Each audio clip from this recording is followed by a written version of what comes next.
Finally मी असा विचार केला आणि मला क्रिएटिव्ह सुचलं. मला म्हणजे मी खूप दिवस झाले.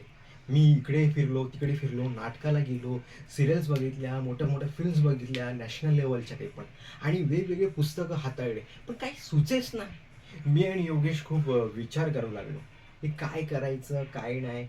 आम्ही फायनली विचार केला की आपण शॉर्ट फिल्म करायची. पण आम्हाला विषयच सापडत नाही. मग करायचं काय नेमकं?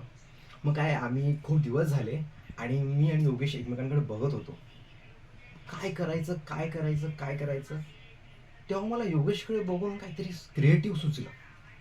मॅडम, त्याच्या तो चेहऱ्याकडे बघून मला दुष्काळ, म्हटलं दुष्काळ होऊ शकतो. त्या बघितलं ना की लगेच मग दुष्काळ म्हटलं तर काय? गरिबी, दारिद्र्य, भिकारी. म्हणजे योगेश असा नाही आहे. योगेश खूप चांगला गुणी मुलगा आहे. पण त्याच्याकडे बघून ना अशी मोठी एक ब्लॅक अँड व्हाईट फिल्म दिसली.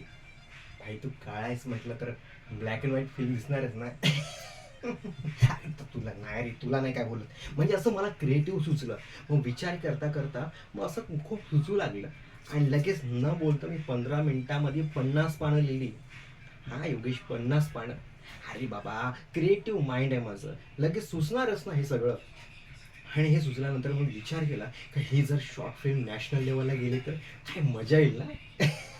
अरे योगेश, रागवू नको ना, तुला बेस्ट ॲक्टर मिळेल, ब्लॅक पडद्यावरती तू दिसशील, विचार कर. आणि तुझा मोठा बॅनर लागेल जिथे तू एका काहीतरी घेऊन उभा आहेस, म्हणजे घमेला घेऊन उभा आहेस असा. काय मजा येईल ना. म्हणजे हे पोस्टर फक्त तुला दाखवलंय असं नाही, तुला काहीतरी नवीन क्रिएटिव्ह तुला सुचवेन आणि तुझ्यासाठी ना खूप छान लिहिलंय ना, ते तुला ऐकवेन. काय बोलतोस?